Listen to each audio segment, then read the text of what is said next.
తాజాంశాన్ని చూస్తున్నాం. ఉత్తరప్రదేశ్లో ఘోర రోడ్డు ప్రమాదం జరిగింది. ఆగ్రా లక్నో ఎక్స్ప్రెస్ మార్గంలో మోయిన్పురి సమీపంలో బస్సు ట్రక్కును ఢీకొట్టింది. ఈ ప్రమాదంలో 7 మృతి చెందగా 34 మంది గాయపడ్డారు. క్షతగాత్రులను స్థానిక ఆసుపత్రికి తరలించారు.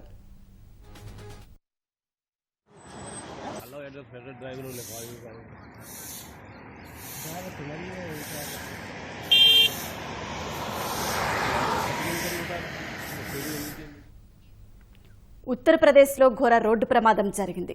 ఆగ్రా లక్నో ఎక్స్ప్రెస్ మార్గంలో మోయిన్పురి సమీపంలో ఓ బస్సు ట్రక్కును ఢీకొట్టింది. ఈ ప్రమాదంలో 7 మృతి చెందగా 34 మంది గాయపడ్డారు. క్షతగాత్రులను స్థానిక ఆసుపత్రికి తరలించారు.